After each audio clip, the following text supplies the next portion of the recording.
서울의 한 사립초등학교에서 수련회를 갔던 초등학생이 같은 반 학생 4명에게 발로 밟히고 야구 방망이로 맞았습니다. 그런데 학교의 조사 결과는 이렇습니다. 피해자는 있지만 의도적으로 폭행한 가해자들은 없다. 가해자로 지목된 어린이 가운데는 재벌 회장 손자와 연예인 아들이 포함돼 있었습니다.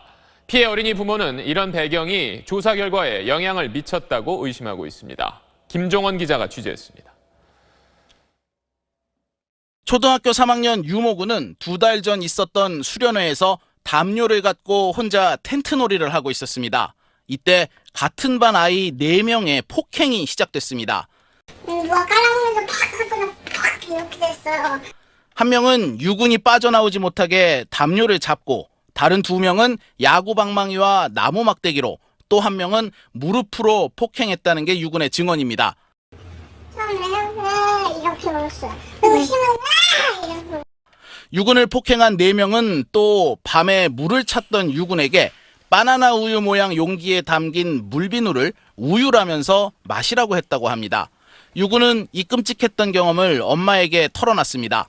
엄마 나 죽을 뻔했어. 애들이 담요 씌우고 나를 막 때렸어. 그래서 깜짝 놀랐어요. 유군은 강한 충격을 받을 경우 근육세포가 파괴돼 녹아버리는 횡문근 융해증과 외상 후 스트레스성 장애 진단을 받았습니다. 학교에서도 조사가 시작됐습니다. 가해자로 지목된 아이들은 담요 위에서 뛰고 방망이로 때린 건 맞지만 밑에 유군이 있던 건 몰랐다고 주장했습니다. 하지만 당시 담요는 얇은 홑겹이었고 담임교사도 처음에는 아이들의 말을 믿기 어렵다고 스스로 털어놓기도 했습니다. 한 번만 눌러봐도 사람 있다는 걸 알 텐데 알면서도 했다라는 게 그의 마음이 영원히 있어도 한 명의 남자아이가 와서 저한테 얘기를 했어요.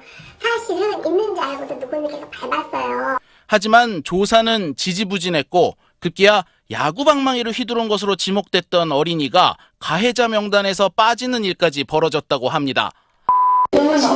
모든 아이들 진술서에서 빠져있어요. 손자라고 제가 들었거든요. 재벌 손자다 이렇게. 재벌 총수의 손자와 유명 연예인의 아들이 가해 아동에 포함됐다는 사실을 알게 되면서 유군의 엄마는 조사 결과를 걱정했다고 합니다. 이 문제를 논의하는 학교폭력위원회가 열리기 이틀 전 교장의 말은 이런 불안감을 더욱 키웠습니다. 우리도 그 변호사를 써가지고 빈틈없이 대응하려고 노력하고 있어요. 애 데리고 나갈 거 아니에요. 그러실 거 아니에요. 이번 일 끝나면 어떻게 아이를 이런 학교에다 보내시려고 하시겠어요.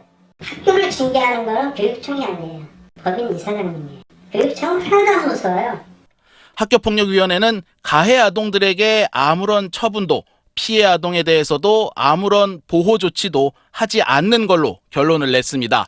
고의로 폭행을 한 게 아니라는 가해자들의 주장을 그대로 받아들인 겁니다. 사과하고 화해하도록 노력하라는 권고 대상에서조차 재벌 총수의 손자는 빠졌습니다. 누구 집 자식이고 어떤 유명한 사람의 자식이기 때문에 보호받고 그리고 진실이 이렇게 감춰지고 특히 이제 이 아이들을 선도하고 지도해야 될 위치에 있는 분들이 그러면 아이들이 뭘 배울 수 있겠습니까? 학교 측은 가해자와 피해자 누구의 편도 들지 않고 원칙에 따라 내린 결론이며 피해 아동의 부모가 재심을 청구한다면 그 결과를 받아들이겠다는 반응을 내놨습니다.